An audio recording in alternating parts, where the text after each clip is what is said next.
J'ai envie de te parler de mon parcours pro, un petit peu plus précisément mon parcours en communication animale. J'ai commencé à me lancer vraiment officiellement, professionnellement, début 2020. Ça a été pile pendant le confinement. Même juste avant, moi j'avais loué un cabinet parce que aussi à l'époque je venais des séances d'EFT, je venais de me former à l'EFT pas très longtemps avant, et des séances de soins énergétiques.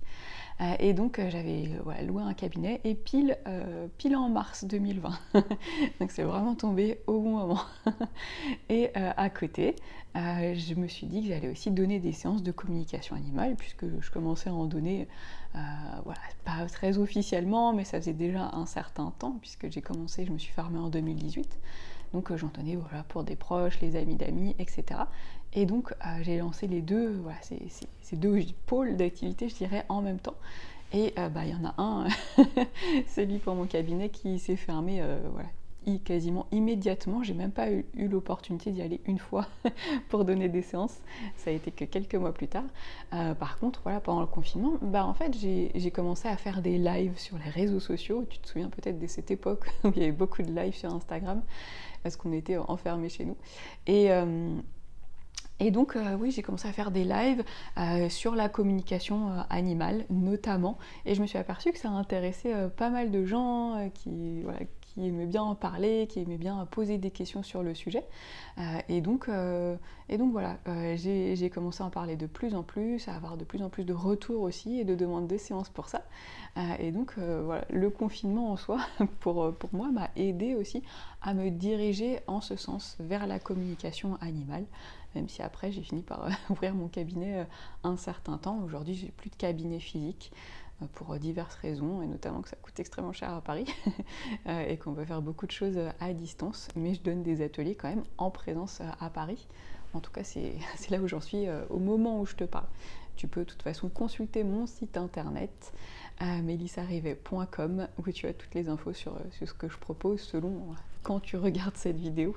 Les choses peuvent toujours évoluer. Oui, j'avais envie de te partager aussi que voilà, j'ai continué et assez rapidement, en fait, on m'a demandé est-ce que tu formes, tu formes des élèves à la communication animale. Je ne m'attendais pas forcément à ça, et donc j'ai pris un an pour créer ma formation. Et j'ai lancé ma première formation en septembre 2021. Et voilà, c'est une formation pour les personnes débutantes, hein, bien sûr, et que je donne toujours depuis. Et puis maintenant, j'ai aussi créé une formation de niveau 2, comme ça que je l'ai appelée, pour les personnes qui sont confirmées et qui ont envie d'approfondir et aussi potentiellement de se professionnaliser. Et donc voilà, je vis hein, de mon activité. Je pense que moi, une des choses qui me permet d'en vivre, je te le partage parce que je sais que ça intéresse un certain nombre de personnes, c'est d'avoir en fait plusieurs pôles. Je te parlais de pôles d'activité.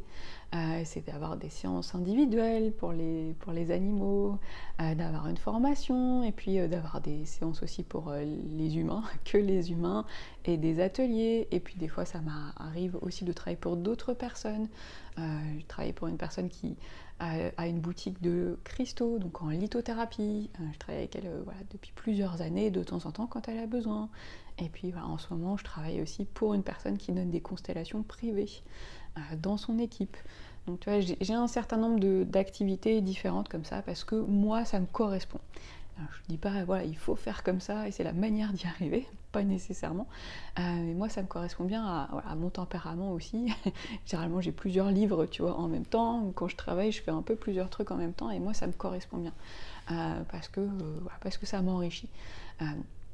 Et donc, en tout cas, professionnellement, ça fait qu'il y a des mois où une activité, peut-être je ne donnerai pas d'atelier, où il y a des trucs où voilà, il y a moins, et une autre activité peut compenser.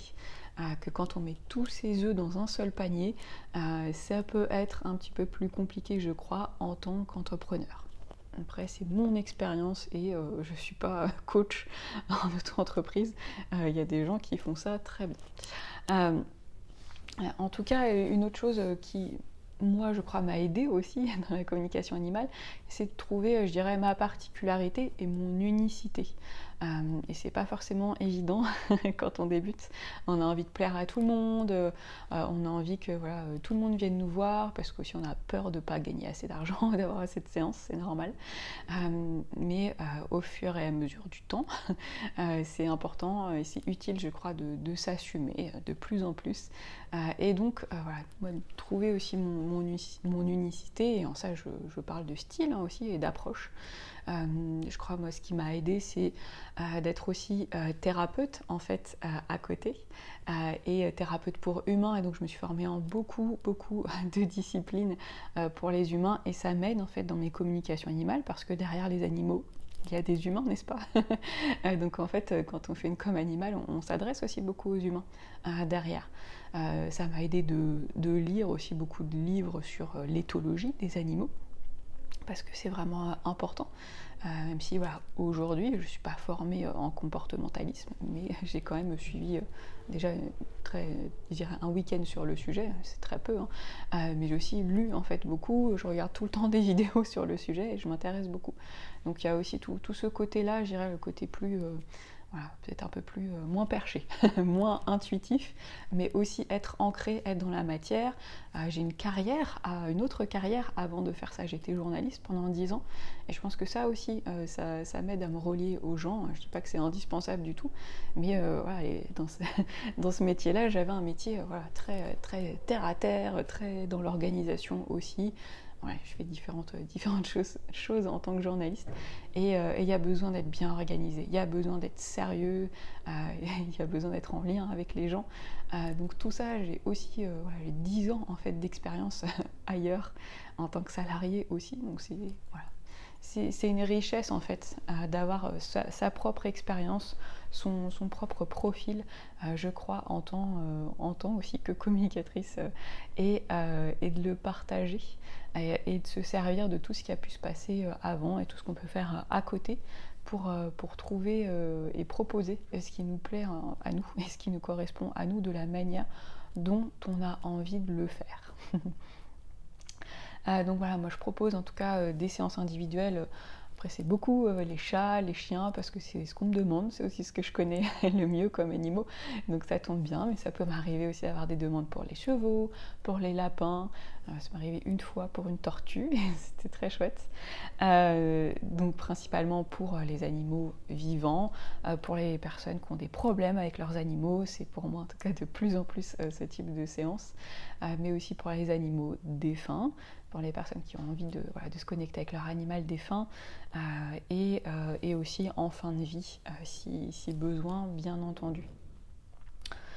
Pour moi, voilà, ce qui est plus important, c'est vraiment de vous aider à mieux comprendre, en fait, mieux comprendre votre animal, à vous apporter aussi la perspective, en fait, sa perspective à lui ou à elle, parce que les animaux, ils ont leur perspective sur les choses, leur manière de les vivre, de les ressentir, de les percevoir, qui n'est pas forcément la nôtre, qui n'est pas la nôtre généralement, puisque nous on a une perspective humaine et des fois les deux ne se comprennent pas forcément toujours bien. Donc c'est beaucoup à ça, je crois, que ça sert la communication animale, et ça peut permettre d'accompagner, d'échanger les messages, d'alléger certaines émotions, d'alléger certaines situations, parce qu'on a envie, on aime très fort nos animaux et on a envie de bien vivre avec eux de la meilleure des manières possibles. Donc voilà, pour moi c'est un des grands bénéfices de la communication animale. Et puis j'aime aussi beaucoup l'enseigner, je trouve que c'est vraiment une merveilleuse chose, et de voir l'évolution de mes élèves sur les semaines, les mois, puisque ma formation elle dure à peu près 2 mois, même un petit peu plus, et donc de pouvoir voir les étoiles dans les yeux, les découvertes, les apprentissages, accompagner les prises de confiance, et tout ce qui peut se passer, c'est vraiment aussi merveilleux. Si jamais tu veux avoir plus d'infos sur ce que je propose, si tu as envie de cheminer ensemble, tu peux regarder en dessous dans la description, et mon site internet melissarivet.com. Voilà, je te dis à bientôt, et si tu as des questions aussi, bien sûr, tu peux m'écrire tout ça en commentaire.